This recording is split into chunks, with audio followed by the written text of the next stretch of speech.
Hello friends, कैसे हैं आप लोग। हाँ जी बेटे, आज के इस वीडियो में हम रिवाइज करने वाले हैं Ind AS 21 foreign currency transactions पे। और आप सारे बच्चों को पता है कि आपके सिलेबस के हिसाब से ये एक इम्पॉर्टेंट इंड AS था और हमने इसमें काफ़ी सारी चीज़ें पढ़ी थी। मैंने इस पे कितने मर्जी लेक्चर लिए हों, मैं इसको 1-1.5 घंटे में समेट के देता हूँ आपको। ये वही नोट्स हैं जो मैंने आपको क्लास में लिखवाए थे, आपकी कॉपी में लिखे हुए हैं। आप अपनी कॉपी खोल के बैठो और जैसे जैसे मैं आपको रिवाइज कराता जाता हूँ कॉपी के पन्ने पलटते चलो, तो जब कॉपी में लिखी हुई चीजें आपकी रिकॉल हो जाएंगी, आपका इंड AS आप पढ़ सकते हो उसके बाद। तो मैं बेटे इसका रिवीजन स्टार्ट करता हूँ। मैंने क्लास में सबसे पहले पार्ट नंबर 1 में, ये पार्ट नंबर 1 क्या था? पार्ट 1 वीडियो 1 लेक्चर 1 एक ही बात है, फर्स्ट लेक्चर हमारा। मैंने स्टार्टिंग में आपको कॉन्सेप्ट नंबर 1 कराया था कवरेज के ऊपर। मैंने आपको स्टार्टिंग में बताया था कि हम क्या क्या पढ़ेंगे। तो मैंने दो चीजें कवर करने की बात की थी। पहला, हम इसमें पढ़ेंगे फॉरेन करेंसी ट्रांजैक्शंस की अकाउंटिंग, और एक हम पढ़ेंगे फॉरेन ऑपरेशन का ट्रांसलेशन। फॉरेन करेंसी की अकाउंटिंग और एक ट्रांसलेशन। फिर मैंने आपको बताया था ये दोनों क्या क्या चीजें हैं। अगर कोई एंटिटी इंड AS के दायरे में आती है, बैठी है वो इंडिया में, लेकिन वो फॉरेन कंट्री में बैठी हुई कंपनीज के साथ कोई कारोबार करती है, import of goods, export of goods, कोई फॉरेन करेंसी लोन, तो ये सब यूनिट 1 में आते हैं। ये ट्रांजैक्शंस का हिस्सा है कि आप इंपोर्ट एक्सपोर्ट लोन्स की अकाउंटिंग कैसे करोगे। लेकिन अगर आपने फॉरेन कंट्री के बाहर एक बिजनेस ही स्टैब्लिश कर दिया तो हम उसको फॉरेन ऑपरेशन कहते हैं। वो ब्रांच हो सकती है, सब्सिडरी हो सकती है, एसोसिएट हो सकती है, ज्वाइंट वेंचर हो सकता है। तो उसको इंडियन करेंसी में कैसे ट्रांसलेट करेंगे, कंसोलिडेशन करने से पहले वो पढ़ा था। ट्रांसलेशन का मेन ऑब्जेक्टिव क्या था? कंसोलिडेशन। ये दो चीजें हमने इसमें पढ़नी है। लेकिन देखने से लगता है कि ये दो चीजें हैं, लेकिन मैंने आपको बहुत सारी चीजें एक्स्ट्रा में बताई थी जो एडिशनल कॉन्सेप्ट्स थे आपके, और वो सारे के सारे कंसोलिडेशन से रिलेटेड थे। पहला, elimination of intra group transaction between holding and subsidiary. दूसरा, गुडविल का रिकॉग्निशन। अगर मान लो आपके पास एक फॉरेन सब्सिडरी है तो आप उसके साथ आपस के डेटर क्रेडिटर स्टॉक का जो अनरियलाइज्ड प्रॉफिट है वो कैसे कैंसिल करोगे। दूसरा, कोई फॉरेन सब्सिडरी है उसमें गुडविल को कैसे डील करोगे। तीसरा, फॉरेन ऑपरेशन का डिस्पोजल कैसे डील करोगे। चीजें बहुत सारी हैं। देखने से लगता है कि ये दो कॉन्सेप्ट है, लेकिन ये दो नहीं थे, काफी सारे थे। जैसे जैसे मैं आगे बढ़ूंगा आपको रिवाइज कराता चलूंगा। क्लास के नोट्स मैंने लगा दिए हैं, आप पन्ने पलटते चलो। फिर मैंने बेटे ये कवरेज ववरेज बताने के बाद मैंने दूसरा कॉन्सेप्ट शुरू किया था, types of currencies. Very very very very important. और पूरे का पूरा लेक्चर, आपका लेक्चर नंबर 1 बस सेकंड कॉन्सेप्ट पे ही खत्म हो गया था। मैंने सिर्फ करेंसीज के आपको टाइप्स बताए थे और कुछ क्वेश्चंस कराए थे, इसके अलावा कुछ कराया नहीं था। तो शायद आपको याद हो, जब मैंने आपको करेंसी के बारे में बताया था तो 3 करेंसीज थी हमारे पास। इंड AS 21 3 तरह की करेंसीज की बात करता है। एक तो थी रिपोर्टिंग करेंसी, एक थी फंक्शनल करेंसी, और एक थी हमारी foreign currency. Reporting currency, reporting currency किसको कहते हैं? वो करेंसी जिसमें आप अपने फाइनेंशियल स्टेटमेंट्स बना रहे हैं, आपका P&L, आपकी बैलेंस शीट, आपकी कैश फ्लो। मैं एक बार स्क्रीन पे लगा दूं, आपको कनेक्ट करना आसान हो जाएगा बेटे। ये लो, रिपोर्टिंग करेंसी वो करेंसी है, रिपोर्टिंग करेंसी वो करेंसी है जिसमें एक एंटिटी अपने फाइनेंशियल स्टेटमेंट्स बनाती है। आप जिस करेंसी में balance sheet, P&L, cash flow, notes बना रहे हैं वो आपकी रिपोर्टिंग करेंसी है। Reporting currency is the currency in which the financial statements of a company are prepared and presented. आप इंडिया में हैं तो इंडिया में अगर कोई कंपनी अपनी balance sheet, P&L, cash flow, notes बना के प्रेजेंट करेगी तो किस में? रुपीज में, इंडियन रुपीज में। इंडियन शेयर होल्डर को तो आप इंडियन रुपीज में बना के दोगे। तो इंडियन रुपीज में अगर आपके फाइनेंशियल स्टेटमेंट्स बन रहे हैं तो वो रिपोर्टिंग करेंसी है आपकी। तो इंडियन रुपी आपकी रिपोर्टिंग करेंसी है। तो रिपोर्टिंग करेंसी आमतौर से वही होती है जहां पे आपकी कंट्री लोकेटेड होती, आपकी कंपनी लोकेटेड होती है। जिस देश में रह के आप कारोबार करेंगे, आपने दुबई में एक संस्था खोल दी, दुबई की जो करेंसी है वो दिरहम है, तो वहां के फाइनेंशियल स्टेटमेंट दिरहम में बनेंगे। अमेरिकन कंपनी है तो अमेरिका में जब वो फाइनेंशियल स्टेटमेंट्स बनाएगी तो यूएस डॉलर में बनाएगी। अगर कोई यूरोपियन कंपनी है वो यूरोज में बनाएगी। तो जिस कंट्री में आपकी कंपनी लोकेटेड है उस कंट्री की करेंसी में तो आपके फाइनेंशियल स्टेटमेंट्स बनते हैं, वो आपकी रिपोर्टिंग करेंसी है। आप कहोगे सर ये तो सिंपल सी बात है, बिल्कुल सिंपल बात है। फिर हम आगे थे फंक्शनल करेंसी पे। ये देखो आप, पहले reporting currency. Reporting currency is the currency in which financial statements are prepared. आपकी ये सारी चीजें जनरली जिस कंट्री में हम लोकेटेड होते हैं वही आपकी रिपोर्टिंग करेंसी बन जाती है। जितने भी इंडियन एंटिटीज हैं उनके लिए रुपीज सब सिंपल भाषा में लिखवाया था बेटा आपको। अच्छा एक बात बताओ, इंड AS 21 किस पे लगेगा? इंड AS 21 लगेगा इंडियन कंपनी पे। कौन सी कंपनी? या तो लिस्टेड होगी या नेटवर्थ 500 करोड़ से ऊपर होगी, नेटवर्थ 250 करोड़ से ऊपर होगी, सॉरी। अगर नेटवर्थ 250 करोड़ से ऊपर है या कंपनी लिस्टेड है, वही तो इंड AS 21 फॉलो करेगी। कोई बाहर की कंपनी हमारे इंड AS क्यों बढ़ेगी? तो अगर आप इंडिया में हैं, इंड AS फॉलो कर रहे हैं तो रुपीज में बनाएंगे और किस में बनाएंगे। लेकिन जब हम रूल्स पढ़ते हैं तो स्टैंडर्डाइज भाषा में पढ़ते हैं। तो रिपोर्टिंग करेंसी पे चर्चा करने के बाद फिर हम आगे थे दूसरे खतरनाक कॉन्सेप्ट में। इस पे बड़ा टाइम लगाया था मैंने, और ये था हमारा very very important concept, meaning of functional currency. Functional currency का मतलब क्या है? जिसमें आप अपना बिजनेस ऑपरेट कर रहे हैं। जिस करेंसी में कंपनी अपना बिजनेस ऑपरेट करती है वो फंक्शनल करेंसी होती है। जिस प्राइमरी इकोनॉमिक एनवायरनमेंट में आप काम कर रहे हैं वो आपकी फंक्शनल करेंसी है। अब यहां पे हमारे इसमें झगड़ा हुआ था, दो हाथ हुए थे कि जिंदल सर इंडिया में है तो इंडिया में अगर आप बिजनेस कर रहे हैं तो इंडियन करेंसी में करेंगे, इंडियन करेंसी में अगर आप बिजनेस करेंगे तो इंडियन करेंसी तो आपकी फंक्शनल करेंसी है, रिपोर्टिंग करेंसी ही तो फंक्शनल करेंसी होनी चाहिए। दोनों अलग अलग कैसे हो सकते हैं? ये अलग अलग क्यों बता रहे हो आप? तो मैंने क्या बोला था, हमारे जो इंड AS है वो IFRS बेस्ड है, ये बाहर से आए हैं और बाहर की कंट्रीज का जो कल्चर है वो बिल्कुल अलग है, इंडिया का कल्चर बिल्कुल अलग है। लेकिन आपको रूल्स तो पढ़ने पड़ेंगे। मैं आपकी बात से 200% सहमत हूं कि आपकी रिपोर्टिंग करेंसी ही फंक्शनल करेंसी होनी चाहिए। आप इंडिया में व्यापार कर रहे हो तो डॉलर थोड़ा ना लाओगे, रुपीज में करेंगे। बड़ी बड़ी कंपनियां इंडिया में काम कर रही हैं तो रुपीज में कर रही हैं, वही उनकी फंक्शनल करेंसी है। पर इंड AS कहता नहीं, आपका डिस्कशन थोड़ा सा खींच के लेके गए। रिपोर्टिंग करेंसी फंक्शनल करेंसी अलग अलग हो सकती हैं। और मैंने इसके लिए आपको पूरी कहानी सुनाई थी कि मैं स्विट्जरलैंड गया था, मैं वहां के बैंक में रुका तो मुझसे बार बार पूछते थे स्विस फ्रैंक और यूरो। मैं उनको कार्ड देता था, वो मुझसे पूछते थे कि आप स्विस फ्रैंक में पे करना पसंद करेंगे या यूरोज में पसंद करेंगे। क्यों? जो स्विट्जरलैंड है वो यूरोप का भी पार्ट है तो यूरोज भी चलते हैं वहां पे। उनकी अपनी लोकल करेंसी स्विस फ्रैंक है, तो वहां का कल्चर है, वहां पे दो करेंसीज में वो बिजनेस करते हैं। मैं दुबई गया, वो मुझसे पूछते हैं दिरहम में या USD में। तो इंडिया में जब आप कहीं जाते हैं तो आपसे पूछा थोड़ा ना जाता है कि किस करेंसी में पे करोगे, यहाँ तो रुपीज ही चलते हैं सर। तो बाहर का इकोनॉमिक एनवायरनमेंट बिल्कुल अलग है। मैंने आपको पूरी बात बताई थी, लेकिन आपको कॉन्सेप्ट तो समझने पड़ेंगे। फंक्शनल करेंसी वो करेंसी है जिसमें आप अपना बिजनेस रन कर रहे हैं, जिसमें आप अपना बिजनेस ऑपरेट कर रहे हैं। जिस करेंसी में आपका बिजनेस ऑपरेट होता है that is your functional currency and it may be different from the reporting currency, local currency. तो मैंने फिर आपको आइडेंटिफाई करने के लिए कि फंक्शनल करेंसी को पहले आइडेंटिफाई करो, इसके लिए आपको दो तरह के फैक्टर बताए थे। एक था प्राइमरी फैक्टर, एक था सेकेंडरी फैक्टर। प्राइमरी फैक्टर आपको 3 बताए थे। पहले आप ये चेक करो कि आपके जो गुड्स हैं उनका जो सेलिंग प्राइस है वो किस करेंसी में फिक्स होता है।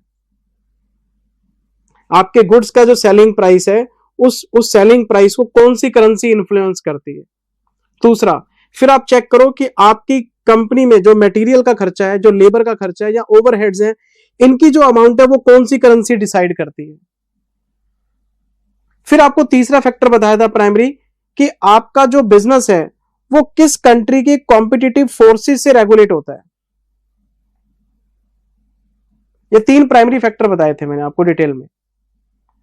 सेलिंग प्राइस किस करेंसी से इन्फ्लुएंस हो रहा है, आपके खर्चे किस करेंसी से इन्फ्लुएंस हो रहे हैं, आपका कॉम्पिटिटिव फोर्स किस करेंसी से इन्फ्लुएंस हो रहा है।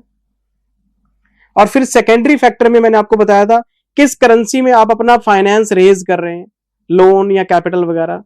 और पांचवा बताया था आपको, जब आप माल बेचते हैं और आपके पास पैसे आ जाते हैं उसे किस करेंसी में रिटेन करते हैं। तो ये 5 फैक्टर बताए थे आपको मैंने। तो ये 5 फैक्टर जिस करेंसी की तरफ जाएंगे वो करेंसी आपकी फंक्शनल करेंसी है। और मैंने इसका एक एग्जांपल भी बताया था आपको कि अमेरिका की एक होल्डिंग कंपनी ने इंडिया में व्यापार करने के लिए 100% सब्सिडरी खोल दी। गुड्स वहां से आते हैं, प्राइसेस वो डिसाइड करते हैं, इंडिया की मार्केट में माल बिक जाता है, सब्सिडरी कलेक्शन कर लेती है, उस कलेक्शन को रेमिट कर देती है। तो फिर तो ये सिर्फ कलेक्शन सेंटर ही हो गया आपका, जो आपने कंपनी इंडिया में खोली है। आपको पूरी कहानी सुनाई थी, फिर कुछ क्वेश्चंस भी चेक कराए थे आपको मैंने। ये फैक्टर वेक्टर बताने के बाद फिर मैंने आपको दो स्पेशल पॉइंट बताए थे कि जब आप प्रैक्टिकल क्वेश्चन करेंगे तो आपने आंखें खुली रखनी है। पहला पॉइंट, सबसे पहले आपसे अगर पूछा जाए कि बताओ फंक्शनल करेंसी क्या है, आपने कोई दिमाग चलाना ही नहीं, आपने क्वेश्चन में पहले ये ढूंढना है कि क्या कॉम्पिटिटिव फोर्सेस वाला पॉइंट है क्वेश्चन के अंदर। अगर आपके क्वेश्चन में कॉम्पिटिटिव फोर्सेस वाला पॉइंट मिल गया, मान लो आपकी कंपनी के जो गुड्स हैं वो अमेरिका से आ रहे हैं, उनका सेलिंग प्राइस भी वही डिसाइड होता है और वहां की मार्केट के हिसाब से डिसाइड होता है। इंडिया की मार्केट में तो बेचने के लिए आते हैं बस, हम यहाँ पे कंपटीशन है ही नहीं, हमारा कोई भी यूनिक प्रोडक्ट है हमारे पास। तो अगर क्वेश्चन में कॉम्पिटिटिव फोर्सेस वाला पॉइंट मिल गया तो आपने फंक्शनल करेंसी झट से बता देनी है पेपर के अंदर कि जी जिस कंट्री की कॉम्पिटिटिव फोर्सेस को हम ध्यान में रख के प्राइस बना रहे हैं वही हमारी फंक्शनल करेंसी है। लेकिन अगर आपके प्रैक्टिकल क्वेश्चन के अंदर कॉम्पिटिटिव फोर्सेस वाला पॉइंट मिसिंग है तो फिर फैक्टर बचे 4, तो 4 में से मेजॉरिटी कितने बनते हैं? 3, तो 3 फैक्टर जिस करेंसी की फेवर में जाएंगे वो फंक्शनल करेंसी हो जाएगी। तो कॉम्पिटिटिव फोर्सेस वाला पॉइंट मिल गया, बाकी सारे फैक्टर बेकार है, वो उसी के बेसिस पे आपका आंसर आ जाएगा। लेकिन अगर वो पॉइंट मिसिंग है तो बाकी फैक्टर बचे 4, तो 4 में से फिर मेजॉरिटी वाला रूल हम लगाएंगे और उसके अकॉर्डिंग फंक्शनल करेंसी हम ढूंढ लेंगे। ये बात थ्योरेटिकल है। इनके पास जितने भी क्वेश्चन थे पेपर बुक के अंदर, स्टडी मैट के अंदर, क्योंकि मैं तो स्टडी मैट ही कराता हूं, फिर भी बच्चे कह रहे थे जी हमारी जो स्टडी एग्जाम ओरिएंटेड नहीं है, पता नहीं क्यों कहते हैं। मैं तो एक भी क्वेश्चन बाहर का नहीं कराता, सारे क्वेश्चन स्टडी मैट की कराता हूं। स्टडी मैट चेक करेंगे आप, उसमें 3-4 एग्जाम्पल गिवन है, 3-4 एग्जाम्पल में कहता है बताओ कौन सी करेंसी है, वो सारे एग्जाम्पल फॉरेन कंट्रीज के हैं, इंडिया की करेंसी में एक भी एग्जाम्पल नहीं है। क्यों? जब IFRS को कॉपी करके हम यहाँ ले आए हैं तो उन्हीं की बातें हम यहाँ अप्लाई करके देख रहे हैं। तो अगर आप प्रैक्टिकली बात करोगे तो रुपीज खेलेंगे हम, लेकिन कॉन्सेप्ट आपको आना चाहिए था ये, तो उसी की बेसिस पे करा रहा हूं। मुझे ये कॉन्सेप्ट प्रैक्टिकल इंडिया में कम लगता है, तो थ्योरी के हिसाब से, कॉन्सेप्ट के हिसाब से आपको आना चाहिए था। तो रिपोर्टिंग करेंसी जिसमें आपका balance sheet, P&L, cash flow show के नोट्स बना रहे हो, फंक्शनल करेंसी जिसमें आप बिजनेस कर रहे हो, और तीसरा था फॉरेन करेंसी। फंक्शनल करेंसी से अगर कोई करेंसी डिफरेंट है तो वो आपकी फॉरेन करेंसी है। अगर कोई करेंसी फंक्शनल करेंसी से डिफरेंट करेंसी है तो वो आपकी फॉरेन करेंसी है। इसका मतलब तो ये हो गया, अगर मैं प्रैक्टिकली आपके साथ बात करूं, मुझे 3 करेंसीज नजर आ रही हैं, एक तो रिपोर्टिंग, एक आपकी फंक्शनल और एक फॉरेन करेंसी। पहले मैं फॉरेन करेंसी को फंक्शनल करेंसी में ट्रांसलेट करूंगा, फिर मैं फंक्शनल करेंसी को रिपोर्टिंग करेंसी में ट्रांसलेट करूंगा। अगर किसी कंपनी में तीनों करेंसीज के कॉन्सेप्ट लग रहे हैं तो वो 2 बार ट्रांसलेशन करते हैं, पहले वो फॉरेन करेंसी को अपनी फंक्शनल में लेके आएंगे, फिर फंक्शनल को रिपोर्टिंग में लेके जाएंगे। लेकिन अगर आप बात करें प्रैक्टिकली, ये भी रुपीज है और ये भी रुपीज है, ये आपका USD है, तो आपको सिंगल ट्रांसलेशन करना पड़ेगा, अमेरिकन डॉलर को सिर्फ रुपीज में कन्वर्ट करना पड़ेगा। तो ये मैंने पूरी बातें बेटे आपको क्लास में समझाई थी, मैं आपको चेक कराता हूं। ये देखो, ये हमारी फंक्शनल करेंसी थी। फंक्शनल करेंसी जी वो करेंसी है जिसके प्राइमरी इकोनॉमिक एनवायरनमेंट में आप काम कर रहे हैं। नॉर्मली जो फंक्शनल करेंसी है वही होती है जिसमें आपका बिजनेस लोकेटेड होता है। लेकिन कभी कभार क्या होता है, एक्सेप्शन लग जाती है। एक्सेप्शन में क्या होता है, फंक्शनल करेंसी अलग हो जाती है आपकी रिपोर्टिंग करेंसी से। उसके लिए 2 फैक्टर होते हैं, primary factor, secondary factor. Primary 3 है, सेकेंडरी 2 है। ये देखो ना, अब अपनी कॉपी के पन्ने पलटो फटाफट से। पहला, सेलिंग प्राइस जहां से इन्फ्लुएंस होगा, आपके खर्चे वर्चे जहां से इन्फ्लुएंस होंगे, आपके कॉम्पिटिटिव फोर्सेस जहां से डिसाइड होंगे। सेकेंडरी फैक्टर 2 बताए थे, आप फाइनेंस कैसे रेज करते हैं, आपके लोन्स किस करेंसी में आते हैं, और आप कैसे रिटेन करते हैं अपने पैसे को। फिर मैंने आपको नोट्स लिखवाए थे कि इनका एप्लीकेशन कैसे करना है। पहला पॉइंट, जब आप प्रैक्टिकल क्वेश्चन करेंगे तो हम कोशिश करेंगे कि हमें कॉम्पिटिटिव फोर्सेस वाला पॉइंट मिल जाए। अगर ये मिल गया तो बाकी सारे फैक्टर इग्नोर कर दो।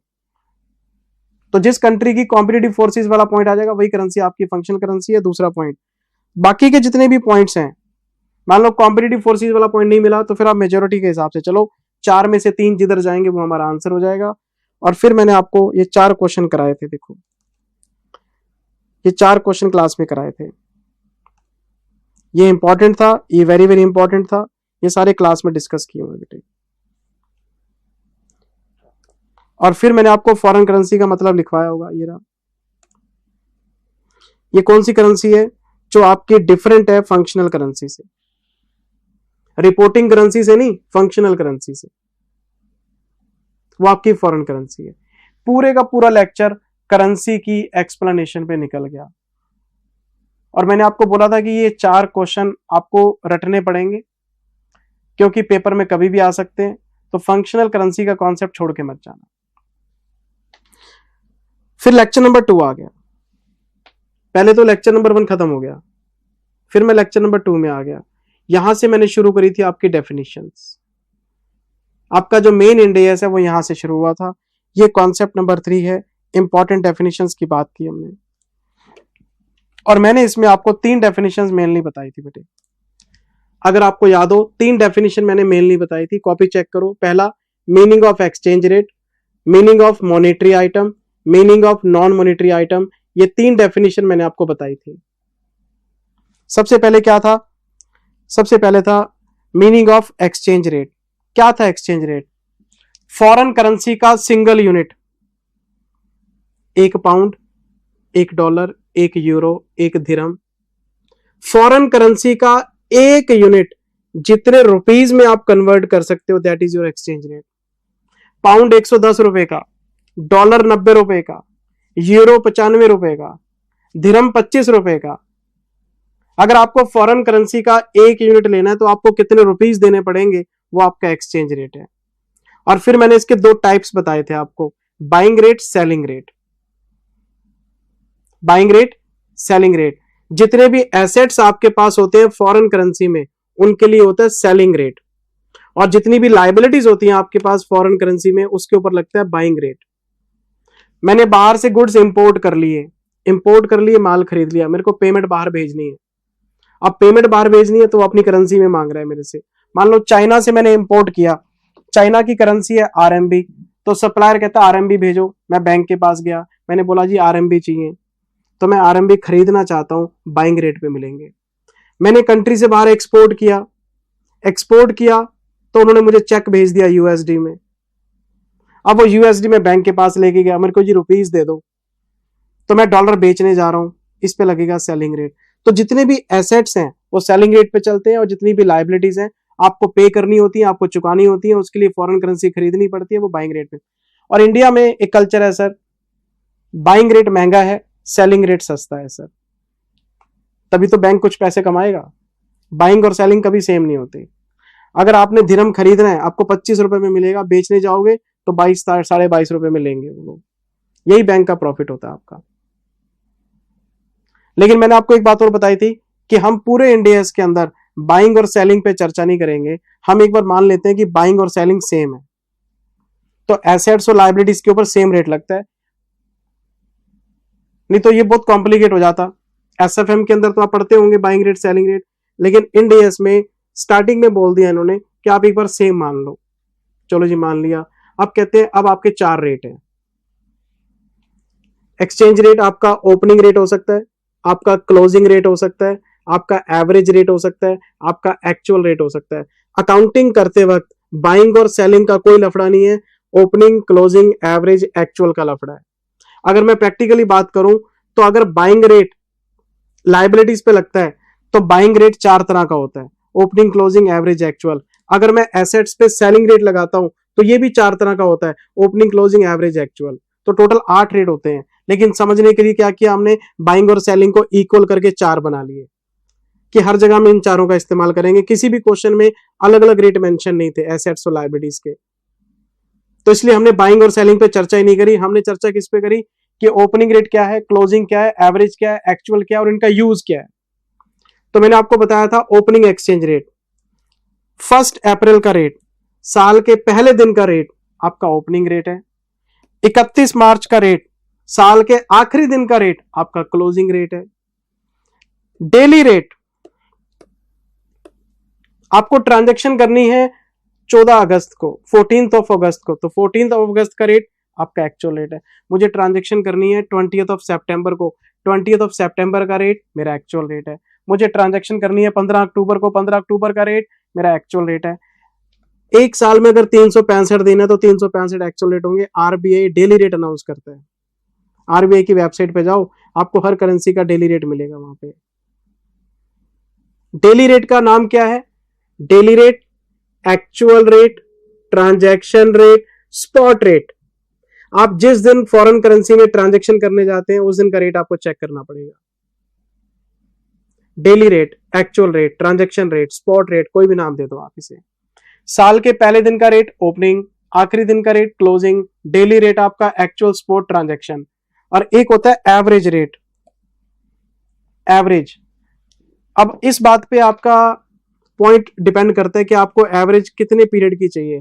अगर आपको एवरेज चाहिए एक साल की, एनुअल एवरेज, तो 365 रेट का टोटल मारो, 365 से डिवाइड कर लो, एवरेज आ जाएगा। आपको चाहिए क्वार्टरली एवरेज, तो एक क्वार्टर में जितने भी रेट्स हैं सबका टोटल मारो और नंबर ऑफ डेज से डिवाइड कर लो। 90 डेज होते हैं ऑन एन एवरेज। एक महीने का एवरेज चाहिए, एक महीने के सारे रेट्स का टोटल मारो, 30 से डिवाइड कर लो, मंथली एवरेज आ गई। मेरी बात समझ रहे हैं? तो एवरेज का मतलब क्या है? जिस पीरियड के लिए आपने उसको यूज करना है उस पीरियड का एवरेज रेट। तो एक्सचेंज रेट, बाइंग और सेलिंग पर अगर हम दिमाग ना लगाएं तो आपका एक्सचेंज रेट 4 तरह का होता है: 1 अप्रैल, 31 मार्च, डेली रेट और आपका एवरेज रेट। फिर हमने बात की थी कि हम ये क्यों पढ़ रहे हैं, क्योंकि हर जगह इनका एप्लीकेशन आएगा। ये जो ओपनिंग रेट है इसका कोई यूज मेरे को नजर नहीं आया कहीं भी। एक आपका जो एवरेज रेट है, एक इसका मुझे यूज नजर नहीं आया कहीं भी। मेरे लिए तो दो मेन रेट हैं, एक तो आपका क्लोजिंग रेट और एक आपका डेली रेट। आपका ओपनिंग रेट और आपका एवरेज रेट काम आ सकता है फॉरेन ऑपरेशन के ट्रांसलेशन में, लेकिन अगर आप बात करो जी फॉरेन करेंसी ट्रांजैक्शंस में कोई काम आ जाएगा? नहीं आएगा। फॉरेन करेंसी ट्रांजैक्शंस की अगर आपने अकाउंटिंग करनी है तो दो ही रेट काम आएंगे आपके, एक तो क्लोजिंग रेट और एक आपका daily rate, actual rate. Opening और एवरेज काम आ जाते हैं लेकिन बहुत लिमिटेड है, फॉरेन ऑपरेशन में देखेंगे। ये मैंने आपको पूरी एक्सप्लेनेशन बेटे आपको बताई थी। ये देखो, एक्सचेंज रेट, फॉरेन करेंसी का एक unit, single unit of foreign currency can be converted into Indian currency, वो आपका एक्सचेंज रेट होता है सर। एक होता है बाइंग, एक होता है सेलिंग। पूरी कहानी मैंने आपको रिवाइज करा दी है, कॉपी आपके पास है, पन्ने पलटो फटाफट से। ये देखो, बाइंग रेट वो है जिस पे आप करेंसी बाय कर सकते हैं। करेंसी बाय क्यों करेंगे? क्योंकि आपने बाहर भेजनी है, क्योंकि आपने पेमेंट करनी है। Buying rate is the rate at which an entity can by the foreign currency for the repayment of its liability. Selling rate जिस पे आप बेच सकते हैं, बाहर से करेंसी आई थी आप बेचने गए हैं, या आपकी एसेट्स के ऊपर लगता है सर।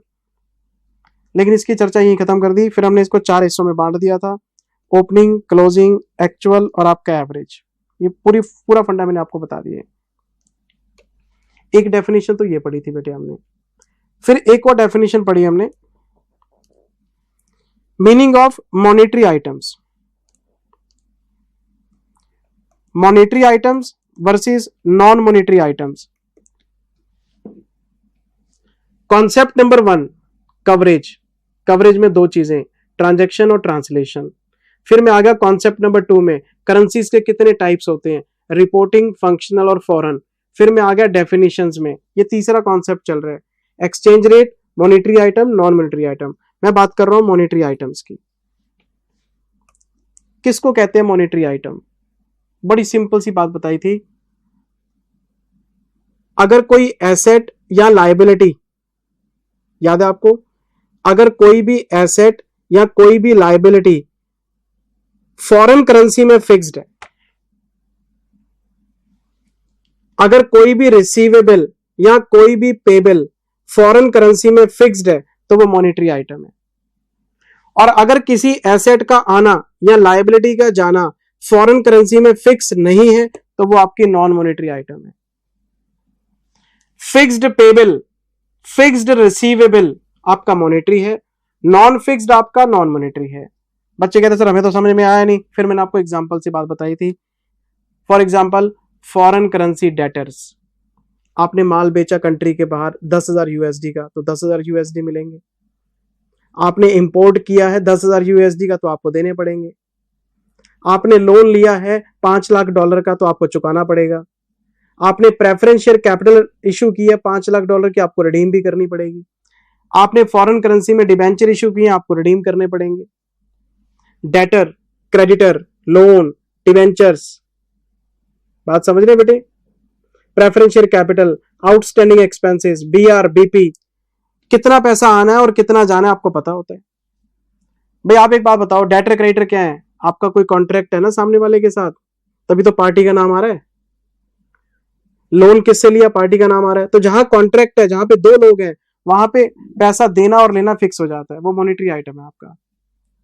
तो debtor, creditor, loan, BR, BP, outstanding expense, आपकी प्रेफरेंशियल कैपिटल, आपके डिबेंचर्स, ये सब आपके आपके मॉनिटरी आइटम्स हैं। और नॉन मॉनिटरी में क्या आता है फिर? जिनकी करेंसी फिक्स नहीं है। फॉर एग्जांपल इन्वेंट्री, आपके पास स्टॉक पड़ा है, तो जब तक बेचेंगे नहीं तब तक फिक्स होगा नहीं। आपके पास फिक्स्ड एसेट्स हैं, पीपीई, इंटेंजिबल, आप तो यूज कर रहे हैं, जब बेचेंगे तब देखेंगे। आपके पास इन्वेस्टमेंट्स हैं, किसी अमेरिकन कंपनी के शेयर पड़े हैं आपके पास, आपने यूएसडी में खरीदे थे। आजकल तो लोग फॉरेन एक्सचेंज जो बाहर के, उसमें भी पैसा लगाते ही। आपके पास इन्वेंट्री है, आपके पास पीपी है, आपके पास इंटेंजिबल है, आपके पास इन्वेस्टमेंट है, सब नॉन मॉनिटरी है। क्यों? जब तक बेचेंगे नहीं तब तक प्राइस पता होगा नहीं। जिस दिन मैं इन्वेस्टमेंट बेचूंगा उस दिन प्राइस लॉक हो जाएगा। इन्वेस्टमेंट का प्राइस तो डेली फ्लक्चुएट करता है। एसेट्स को तो मैं यूज कर रहा हूं, जब बेचूंगा तब पता लगेगा। एक फैक्ट्री है मेरे पास, मुझे क्या पता कितने में बिकेगी। इन्वेंट्री है, मुझे क्या पता कि कस्टमर कितने पैसे देगा। इन्वेंट्री का प्राइस मैंने फिक्स किया है, उतने पैसे मिलेंगे कि नहीं मिलेंगे, इन्वेंट्री बेचने पे पता लगता है आपको। इन्वेंट्री में कॉन्ट्रैक्ट नहीं है ना, जिस दिन कस्टमर ने खरीद लिया वो आपका डेटर बन गया, आप उसको मॉनिटरी बोल सकते हैं। फिर आपने पूछा था मुझसे कि सर ये बाइफर्केशन क्यों कर रहे हो? उसका रीजन है, इसकी अकाउंटिंग अलग होती है, इसकी अकाउंटिंग अलग होती है। मॉनिटरी के रूल अलग है, नॉन मॉनिटरी के रूल अलग है। अगर आपने आइटम के बाइफर्केशन में मार खाई, तो अकाउंटिंग मॉडल गलत चूज हो गया, अकाउंटिंग मॉडल गलत चूज हो गया, तो आपके नंबर कट जाएंगे। तो आपको पता होना चाहिए किस आइटम को क्या मानना है आपने। पूरी बात मैंने आपको बेटे क्लास में डिटेल में एग्जाम्पल के साथ बताई थी। ये देखो, ये आपका मॉनिटरी आइटम है, which are fixed in foreign currency, जो फॉरेन करेंसी में फिक्स है, जिसका आना जाना, चाहे वो रिसीवेबल है चाहे वो पेबल है। क्या एग्जांपल था? Debtor, creditor, loan, pension, gratuity, जो आपने एम्प्लॉयज को देने हैं, सब फिक्स है। अच्छा जी, फिर आपका प्रेफरेंशियल कैपिटल, डिबेंचर, प्रोविजंस आपने कुछ बना रखे हैं फॉरेन करेंसी में, सब आपने देने। इंडियस 37 सबने पढ़ा हुआ है, रिवीजन भी करा रखा है। प्रोविजन बनाते कब है? जब आउटफ्लो प्रोबेबल होता है, पता होता है कि जाएंगे पैसे। देखो कितने एग्जांपल लिखवा रखे हैं आपको। Non monetary, non fixed, which are not fixed, जो फिक्स नहीं हुए अभी तक, हमें नहीं पता कितना पैसा आएगा कितना जाएगा। आपके assets, inventory, investment, ESC, reserve. Equity share capital क्यों? क्योंकि आपने बायबैक की कोई गारंटी नहीं होती। प्रेफरेंस शेयर कैपिटल तो रिडीमेबल नेचर की होती है, पैसे वापस करने ही पड़ते हैं, इसलिए वो मॉनिटरी है। आपको पता है, या तो एट पार रिडीम होगी या प्रीमियम रिडीम होगी, पता होता है कितने पैसे देने, प्रोस्पेक्टस में लिखा होता है। इक्विटी शेयर कैपिटल तो बायबैक नहीं करनी होती, कोई प्रॉमिस ही नहीं होता, जी करेगा करेंगे, नहीं तो नहीं करेंगे, लाइफ टाइम पैसा वापस नहीं करेंगे। ये तो इरिडीमेबल कैपिटल होती है। तो जहां पैसा देना ही नहीं, कोई गारंटी नहीं, कोई लाइबिलिटी नहीं, तो वहां पे नॉन फिक्स्ड है, वो नॉन मॉनिटरी आइटम है। पूरी कहानी आपको सुना रखी है बेटे। अच्छा जी, फिर हम आगे थे कॉन्सेप्ट नंबर 4 पे। कॉन्सेप्ट नंबर 1 कवरेज पे था, दूसरा करेंसी पे था, तीसरा डेफिनेशन पे था, चौथा फिर हम अकाउंटिंग पे आ गए थे। यहां से हमने अकाउंटिंग पार्ट स्टार्ट किया था, किस चीज का? फॉरेन करेंसी ट्रांजैक्शंस का। यहां से हमने अकाउंटिंग पार्ट स्टार्ट किया था। शायद आपको याद हो, फॉरेन करेंसी ट्रांजैक्शंस को हमने पहले 2 हिस्सों में बांटा। पहले आप पता करो कि मॉनिटरी आइटम्स की अकाउंटिंग कर रहे हो कि नॉन मॉनिटरी की अकाउंटिंग कर रहे हो। मॉनिटरी के रूल्स अलग है, नॉन मॉनिटरी के रूल्स अलग हैं। हमने इसको बाइफरकेट किया, फिर हमने इस पे डिस्कशन स्टार्ट किया। अकाउंटिंग फॉर मॉनिटरी आइटम्स, हमने इस पे बात की। जब हमने इस पे बात की तो इसके दो हिस्से बने, सेटलमेंट इन सेम ईयर, आपको याद होना चाहिए। प्लीज अपनी कॉपी चेक करो ना बेटे, कॉपी खोल के बैठे हो ना, चेक करो, सेम फॉर्मेट में लिखा मिलेगा जो बोल रहा हूं। सेटलमेंट इन नेक्स्ट ईयर,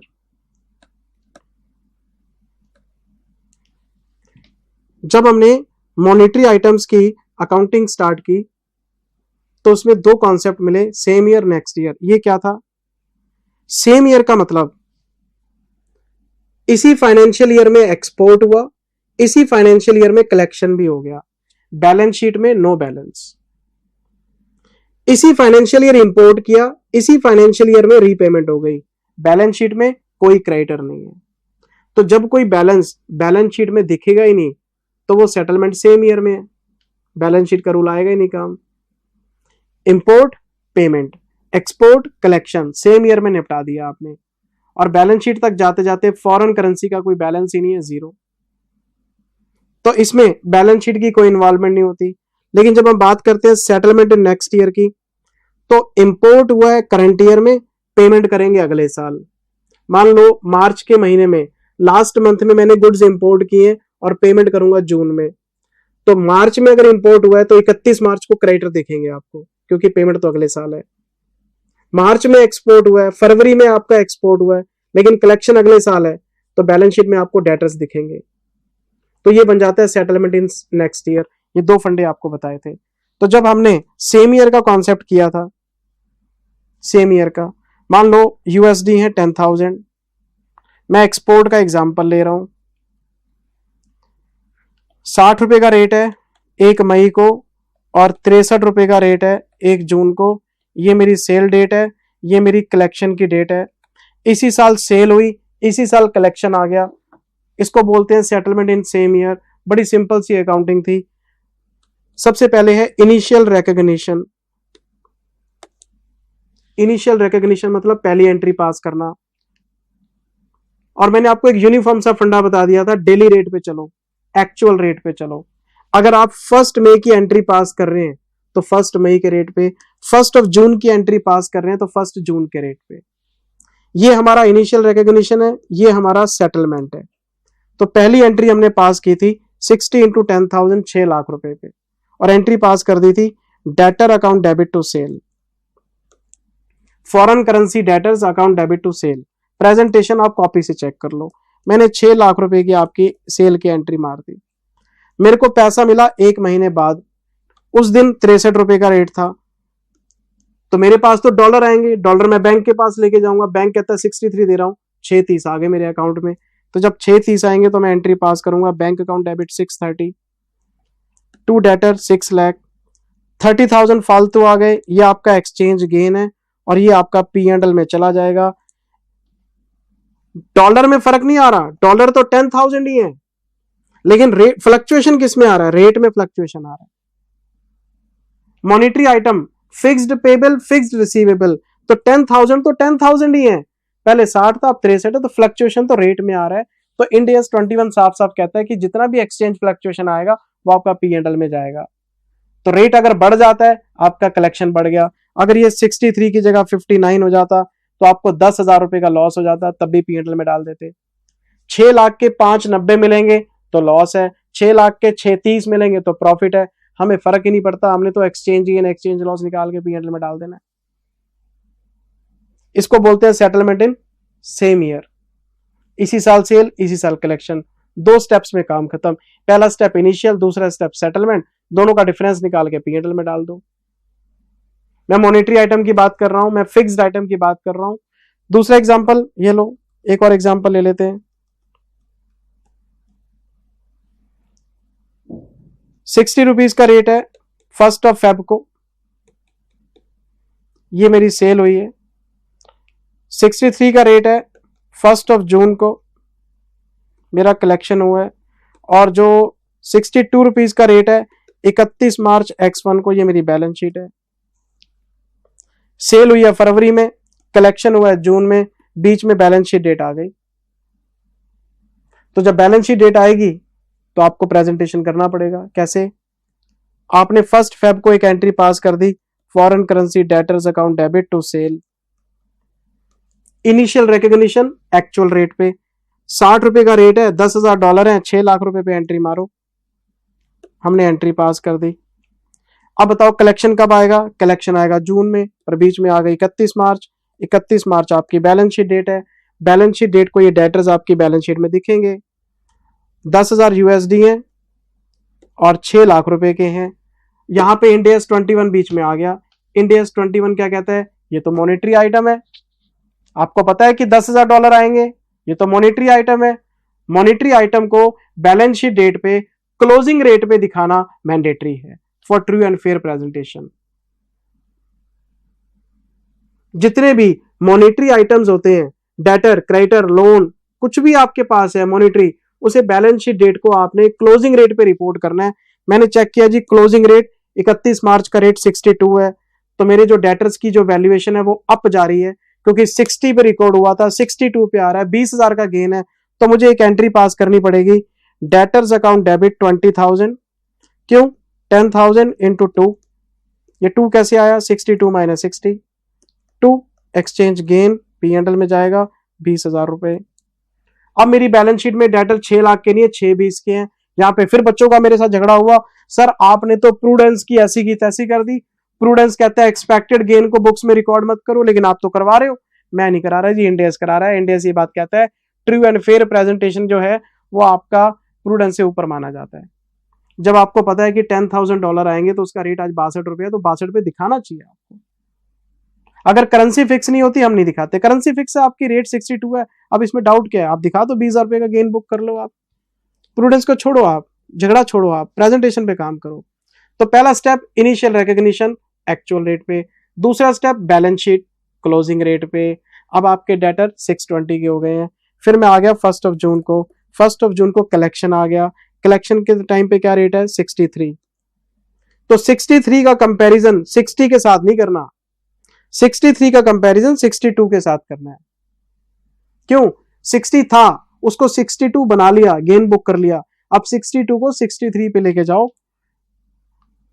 तो इनिशियल का कंपैरिजन बैलेंस शीट के साथ, बैलेंस शीट का कंपैरिजन सेटलमेंट के साथ। ये सिंपल सा प्रोसेस था बेटा, तो हम इंटर में भी करते ही हैं, तो हम एंट्री पास कर लेंगे। बैंक अकाउंट डेबिट 630, 2 डेटर्स 620 और 2 एक्सचेंज गेन P&L में जाएगा 10,000 रुपए। और इसके पीछे का एक और सपोर्टिव इन्होंने लॉजिक दिया है कि हम अकाउंटिंग कैश बेसिस पे नहीं करते, एक्रूअल बेसिस पे करते हैं। तो पिछले साल का एक्सचेंज गेन, एक्सचेंज लॉस पिछले साल में रह गया, इस साल वाला इस साल में आ गया। एक्रूअल बेसिस पे चल रहा है सारा कॉन्सेप्ट, कैश बेसिस पे नहीं चल रहा। अगर आप 60 को 63 बनाना चाहते हो और 30,000 का गेन इकट्ठा बुक करना चाहते हो, वो कैश बेसिस की अकाउंटिंग हो जाएगी आपकी। तो 60 को पहले 62, 62 को फिर 63। अच्छा, फिर बच्चा कहता है जी मान लो 60 था, फिर 59 हो गया, फिर 63 हो गया, डॉलर आपके 10,000 ही है, एक्सपोर्ट का एग्जाम्पल है, तो सर फिर आप क्या करोगे? आप क्यों इन चक्करों में पड़ते हो? जब कॉन्सेप्ट आपको दे दिया तो अमाउंट क्या है, हमें क्या फर्क पड़ता है? तो ये 6 लाख है, ये 590 है और ये 630 है, तो कोई बात नहीं, 10,000 रुपीज का लॉस आ गया, ये P&L में डाल देंगे। कब? 31 मार्च को। ये बैलेंस शीट डेट है, ये सेल डेट है और ये कलेक्शन की डेट है। मान लो हमें क्या फर्क पड़ता है, लॉस आए प्रॉफिट आए, आप बस डिफरेंस निकाल के P&L में डाल दो। लेकिन जब कलेक्शन करने गए तो 40,000 का गेन हो गया।